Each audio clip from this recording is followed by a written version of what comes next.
Dessa vez não vai ser uma simples recomendação, e sim simplesmente dos melhores mangás que eu já li. Se vocês têm sua lista dos melhores mangás, já deixa aí nos comentários. Então vamos logo dar continuação, mas antes, né, você já sabe, né? Deixa aí seu like porque me ajuda pra caramba, e também dá uma passada lá no meu perfil do TikTok. Se inscreva no canal e ativa o sininho para mais vídeos como esse. Partiu! Opa, eu sou o Siledari. Apesar que nesse vídeo eu tô recomendando mangás, o primeiro ele tem uma adaptação em anime que eu acho bem melhor que o mangá, devido que eles conseguiram captar melhor o que o mangá faz, colocando ótimas trilhas sonoras que combinam demais com a ambientação da história e também deram mais ênfase nas partes importantes. Souberam trabalhar muito bem, mas o mangá também é bom pra caramba. E essa obra que eu estou dizendo é essa, Monster. Se você gosta de obras de mistério, um pouco de suspense e também com uma pegada de investigação, então essa obra é ideal para você ler ou assistir essa maravilhosa obra aterrorizante. A história tem ele como protagonista, o Dr. Tema, um excelente neurocirurgião e um prodígio nesse ramo. E que eu posso dizer que ele é o cachorrinho do chefe dele, que é o diretor desse hospital que ele trabalha. Corrige se eu estiver errado, eu não lembro se ele é diretor ou simplesmente é o chefe dele normal com um cargo maior do que o dele. Até que um certo dia o protagonista, que é o Tema, decide desobedecer a ordem dele. Em vez de salvar a vida do prefeito da cidade, ele resolve salvar a vida desse garotinho. Que aí, rapaz, ele cometeu um tremendo de um erro. Porque aí o terror começa. Talvez surge o melhor antagonista dos animes, que é o Johan Liber. Após essa criança ser tratada, ela desaparece e só anos depois aparece novamente para o protagonista, e causando um verdadeiro massacre por onde ele passa. E o protagonista, sentindo responsável por todo esse horror que está acontecendo, ele resolve caçar e matar ele. Aí a história de verdade começa, tentando saber a verdade dele, do passado dele e da irmã dele, né? E também outros mistérios. Tenho que te dar um aviso que essa obra tem algumas mortes que deixam marcas. Tem um pouco da história da Segunda Guerra Mundial e também do Muro de Berlim. Esse mistério todo que é em volta dele não é revelado tudo de cara. Fica algumas incógnitas para você ficar aí pensando, refletindo. E isso que eu acho massa em obras assim. E dando destaque antes de finalizar, essa obra tem algumas histórias em quadrinhos que vão sendo contadas, que é uma coisa bem macabra, porque os traços são para ser coisa infantil, mas a história e o mistério por trás não é nada infantil. Não deixe de ler esse mangá. Essa recomendação não é de um mangá, e sim de uma obra de arte, que é Vagabond, de Rapaz, ou mangá fantástico. Pena que ele está em ato eterno, mas ainda existe uma chama de esperança que ele um dia vai voltar. Cada vez eu lia, só melhorava, como nessas fases finais antes do hiato, que eu estava amando demais. Também de ver essa mudança do protagonista, que é o Takezo, que é bonita, saindo de um cara que só sabia manusear a espada, matar, que vivia nesse ciclo todo de matança, como até é falado isso várias vezes na obra, para um cara que descobriu o verdadeiro significado do que é ser forte. Eu vou confessar que eu entendi, mas se o verdadeiro significado é isso ou não, aí eu não sei, mas né, fica por conta dos leitores. E aproveitando, vou dar um destaque numa cena que eu achei bonita, foi bem profunda, que é essa cena dele pegando a mão dessa criança, que a interpretação disso foi tão magnífica, porque é a primeira vez que ele pega na mão de uma vida, e como é nesse caso, uma vida frágil. Cara, esse mangá é muito profundo, e esse é um dos pontos principais dessa obra, essa coisa toda de filosofia de vida. E se você não conhecer essa obra, rapaz, o que você tá esperando? Vai lá conhecer ela. A história é sobre um protagonista chamado Takezo, que mais pra frente ele muda o nome dele. Um Ronin que viaja em torno do Japão na procura de grandes adversários, e assim aprimorar para se tornar um espadachim invencível sob o sol. E com isso ele vai sofrendo incontáveis experiências e cada vez mais crescendo espiritualmente e tendo lutas espetaculares. Tenho que te dizer que esse volume aqui que eu tenho, aqui o volume 12, tem uma luta que eu acho fantástica, que está passando aí na tela, uma das minhas lutas favoritas dessa obra. Só não supera essa luta do Takezo contra esses incontáveis espadachins, que rapaz, essa luta foi arrepiante devido a essa cena toda de morte. Ao longo da sua trajetória surge outro esquecível espadachim, que é o Sasaki Kojiro. Então a história vai se decorrendo com os dois, até eles se encontrarem. Rapaz, quando surge ele, a história vai ficando melhor ainda. Mas novamente falando, pena que está em hiato essa obra. E lógico, vocês já perceberam que esse mangá é acompanhado com uma arte, mesmo tendo personagens secundários que não têm importância na obra e outras coisas também que não tem grande destaque na obra, ainda assim dá um lindo detalhamento nessas coisas. Então saca só o ambiente todo dessa obra, como que é magnífico. Então não deixe de ler. E agora lá vem uma recomendação de um mangá que, cuidado, pode deixar você um pouco traumatizado, porque tem muitas mortes e violência pra caramba, porque o autor não tem pena nenhuma dos personagens. E esse mangá está no meu top 3 de melhores mangás que eu já li, que é lógico, Guts.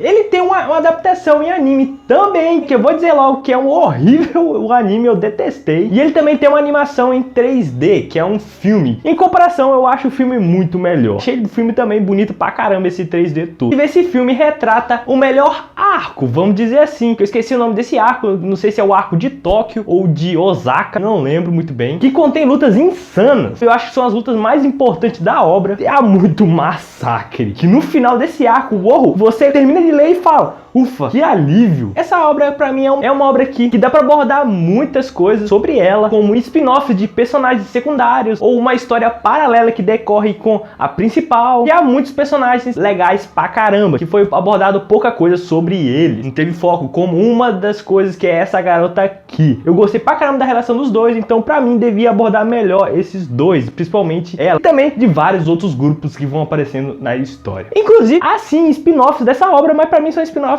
muito fracas. E tá aí uma curiosidade se vocês não sabiam. Um tempo atrás eu vi uma notícia sobre Guts. E nessa reportagem dizia que o autor de Guts fez um acordo com Hollywood, impedindo de trazer mais projetos, né, principalmente animes dessa obra. Então por isso que tem anos dessa obra que não tem mais nada sobre ela. Essa história não tem frescura nenhuma. E muitos personagens filhos da mãe, que um deles é o protagonista. De início, pelo menos eu não gostava dele, ele era bem filho da mãe em alguns aspectos. Mas depois ele começa a mancar o herói, ficar mais bonzinho, encarar as coisas mais de frente. Aí eu comecei a gostar mais dele. Essa história interpreta aquele lado ruim da humanidade. Inclusive também tem diálogos que são dignos de pérolas. E não esquecendo, crédito a esse velhinho, gente boa pra caramba. A história fala de pessoas que ao morrer, ela volta à vida novamente por essa bola preta chamada Guts. Aí assim, eles acabam sendo presos em uma espécie de jogo de sobrevivência, obrigando eles a matar monstros, alienígenas e várias outras coisas. E eles usam essa espécie de roupa preta, que virou um ícone da obra, o ponto de referência, vamos dizer assim. E essas roupas dão uma espécie de poderes para eles, se tornando eles super-humanos. Se você não conhecer essa obra, trate de conhecer, porque você vai gostar demais dela. Ela está completa com 383 capítulos.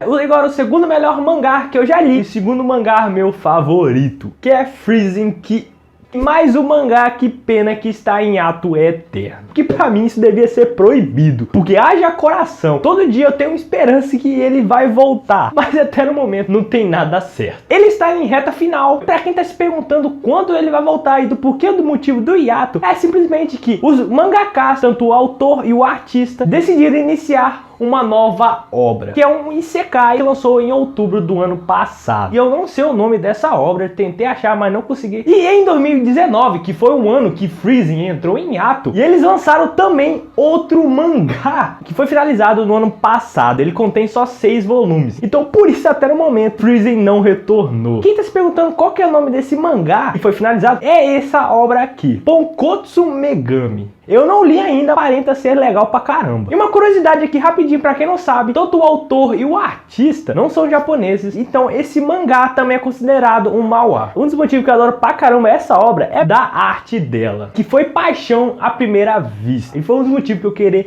ler. Porque naquela obra mega realista, detalhado pra caramba, nível Berserk, não é nada disso. Ela é, vamos dizer, simples e delicada, com os traços leves, dando charmes demais aos personagens, principalmente os personagens femininos. Tanto nos visuais normais delas, quanto nos visuais de transformação e naqueles visuais badass. E nas lutas também, mantendo sempre esses traços que eu acho lindo. Eu fico facilmente encantado. E também percebe-se que o autor gosta de personagens com peitões, porque 90% das personagens femininas nessa história só tem peitos grandes. Antes de continuar, eu já fiz um vídeo dessa obra nesse canal, então se você quiser saber mais, só clicar no card aqui em cima que vai ser direcionado para o vídeo. Voltando, essa obra também tem uma adaptação em anime que eu nem tive vontade de assistir. Poucas imagens que eu vi desse anime já não curti devido à animação. Quem quiser ver, tá aí o anime também. A história dessa obra é sobre seres de outra dimensão que iniciaram uma guerra à humanidade. E para combater essa ameaça, existem guerreiras chamadas Pandora, que podem usar armas e armaduras especiais para combater esses seres. E aí entra o protagonista chamado Kazuha, que se matriculou nessa escola por conta da promessa que ele fez à falecida irmã dele. E cara, na moral, ele de longe não é o melhor personagem da ficção. Você vai sentir em certos momentos muita raiva dele. E só lá pra frente na história que ele vira um protagonista badass e acaba sendo o foco totalmente nele. Então por um longo período na sua leitura você vai detestar ele. E um dos motivos que você vai ficar com raiva dele é que ele não confessa o sentimento por ela. Demora um tempão. E ela também não colabora nem um pouco com isso. Então vai ser aquele longo período de estresse. Os dois fazem um belo de um casal. E também ela é uma bela de uma heroína totalmente badass e casca grossa. Nem à toa que o apelido dela nessa escola é Rainha Intocável. E ao longo dessa história também vai decorrendo lutas simplesmente maravilhosas, porque você não esperava que teriam lutas nesse nível, lutas violentas. São lutas entre mulheres totalmente casca grossa, então porradaria come solta, tem noção, rola até mutilação, membros sendo arrancados, e você chega num ponto e fala, caraca, elas não morrem, meu Deus do céu. Eu recomendo demais você a ler. E se você também é fã dessas coisas de sci-fi, coisa relacionada à física, que faz sua mente explodir e viajar, então você também vai gostar dessa obra, porque ela também tem um pouco disso.